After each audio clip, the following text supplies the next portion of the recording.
Medusa was a creature of legend, known as one of the most feared monsters lurking in Greek nightmares.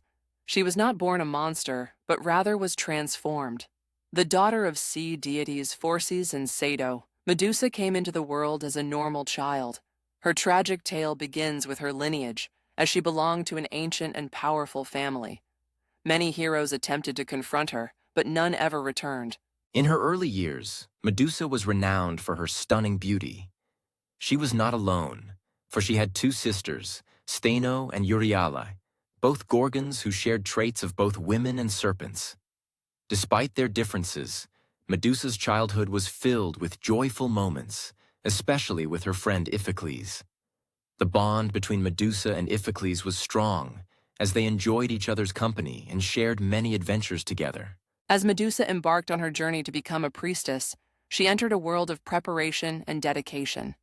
The role demanded purity and discipline unlike any other. Aspiring priestesses were required to emulate Athena herself, maintaining a life of absolute devotion. Medusa embraced these strict requirements with enthusiasm, showing her strong desire to serve the goddess. Her commitment was unwavering, as she realized the depth of spiritual responsibility entailed. Through her hard work and dedication, Medusa quickly succeeded in her role. Her rituals captured the admiration of those who attended, becoming more enchanting with every ceremony she conducted. People began to flock to the temple, drawn by Medusa's unique presence and the grace she displayed.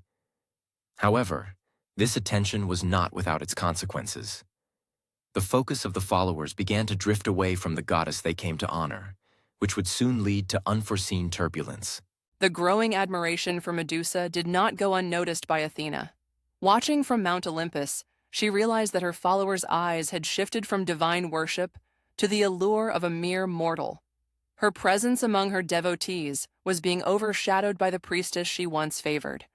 This shift in allegiance was concerning to Athena, especially with comments suggesting that Medusa's hair rivaled her own, sparking a mixture of feelings in the goddess. Athena's temple was abuzz with talk of Medusa's beauty and her intricate rituals, turning the spotlight on the young priestess. This admiration prompted whispers among people, comparing Medusa's hair to that of the goddess Athena's. While stunning for Medusa, these comparisons had an unsettling outcome.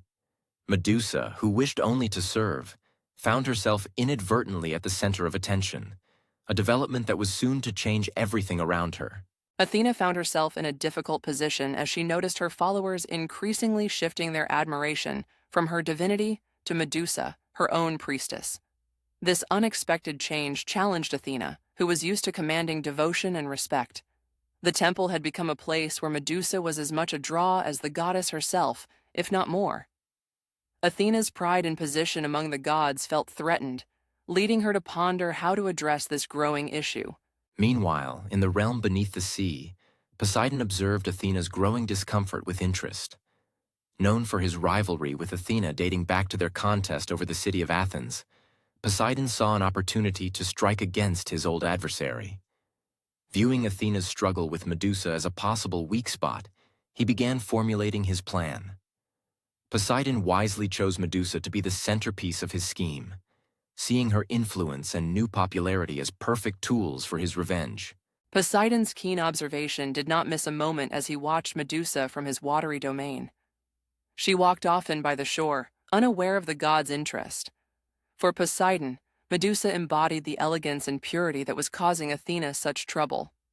He thought that if he could somehow involve Medusa, it would strike at Athena from within, diminishing her authority.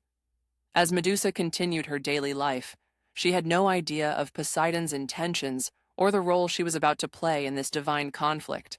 The god of the sea, usually calm on the surface yet turbulent beneath, was ready to exploit any sign of a rift within the divine order. His schemes, though subtle, aimed to turn the spotlight on Athena's supposed failure to control her subjects. He believed an act against Medusa could push the boundaries of this ancient rivalry. As Poseidon plotted, he knew that finding a way to manipulate Medusa would be key to unsettling Athena and possibly regain some of his lost honor. Medusa's day by the sea started peacefully, unaware of the approaching danger.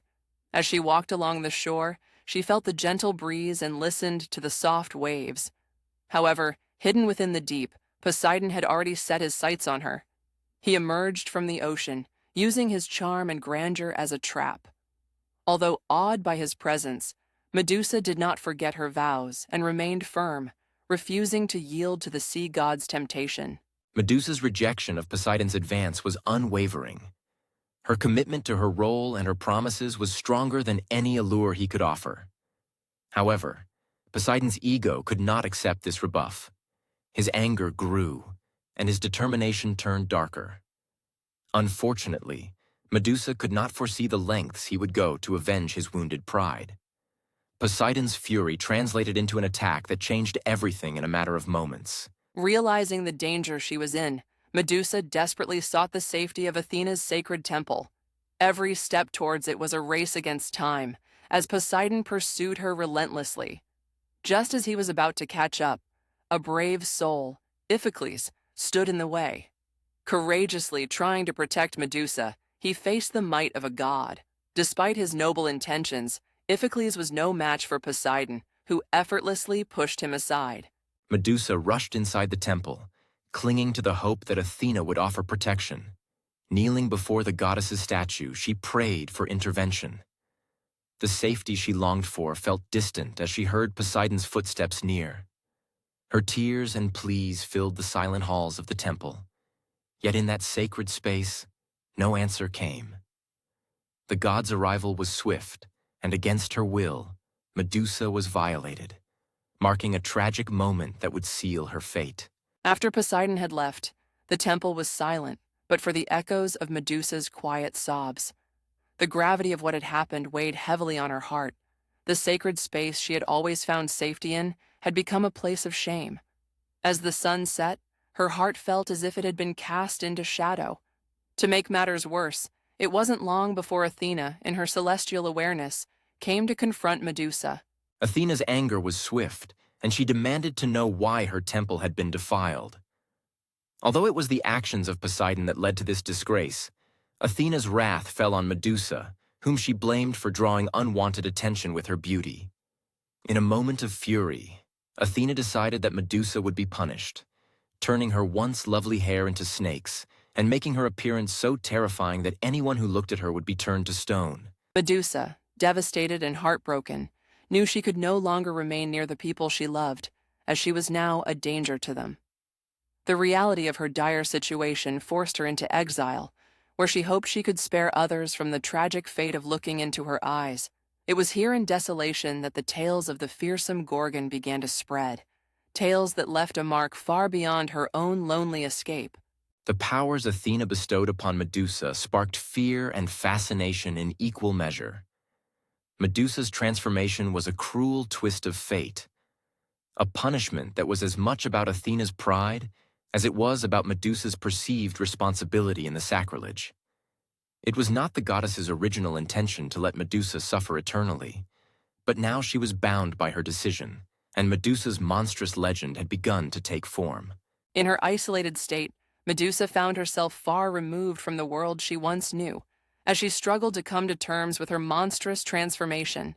Secluded from all she held dear, Medusa had no other choice but to adapt to her new reality.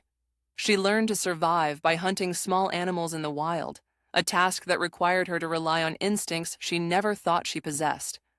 This solitude, although lonely, allowed her time to reflect on the events that had brought her here.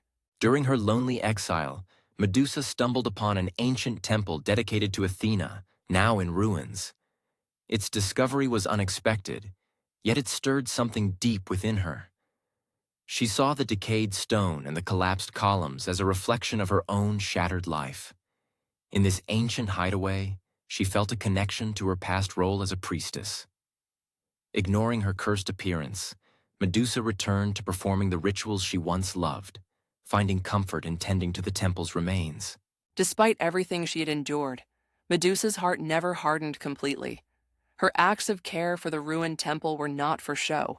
They were expressions of her true nature. Even in isolation, where no eyes gazed upon her deeds, Medusa remained devoted to the goddess she once served. This dedication was not lost on Athena. Observing from Olympus, Athena began to understand that Medusa's actions came from a place of genuine faith and remorse, rather than any selfish desire for redemption. The quiet dignity with which Medusa handled her seemingly eternal punishment did not escape Athena's notice. The goddess reflected on the fate she had imposed on Medusa, realizing the depth of the girl's loyalty and inner strength. In the desolate ruins, Medusa's actions spoke louder than any words could, revealing her character's resilience. Despite being transformed into a figure of horror, Medusa's heart remained noble, seeking solace in the rituals that once connected her to Athena and the divine. In the heart of Medusa's secluded refuge, her end was drawing near. The hero, Perseus, emerged, driven not by malice but by the call of destiny. Known for his bravery and cunning, Perseus was determined to face the terrifying Gorgon. As he stepped cautiously into her lair, he was equipped with Athena's shield, the Aegis. The polished surface gleamed, ready to serve as the key to his victory. Perseus moved with care, using the reflection from the Aegis to navigate the dangerous ground. This clever tactic allowed him to spot Medusa without risking a direct gaze. When he found her reflection inching closer, he acted swiftly. With one calculated swing, Perseus decapitated Medusa, freeing her from the curse that had shackled her existence. Her story, though filled with sorrow, had reached its destined conclusion. Yet, from Medusa's defeated form came unexpected life. Her blood, though spilled in tragedy, gave birth to new beings. Chrysaor, a formidable warrior, emerged, heralding a hope born from grief. Alongside him sprang the magnificent Pegasus, a majestic winged horse. This creature, a symbol of purity, seemed to embody all the innocence and grace Medusa once knew. Both were gifts to the world, products of a curse transcending its own doom. Returning to the present, Perseus carried his victory back to Athena. In gratitude and with respect, he presented the Gorgon's head to the goddess, marking an end and a new beginning. Athena, in turn, honored Medusa by placing her likeness on the Aegis, ensuring her story would be remembered. It was a gesture of forgiveness and recognition, preserving Medusa's brave and tragic essence beside the goddess she once served with such devotion. If you found Medusa's story compelling, why not dive deeper into the world of Greek myths with us? We invite you to like this episode and leave a comment with your thoughts. Your support helps us bring more fascinating tales to life. Don't forget to subscribe for more content like this.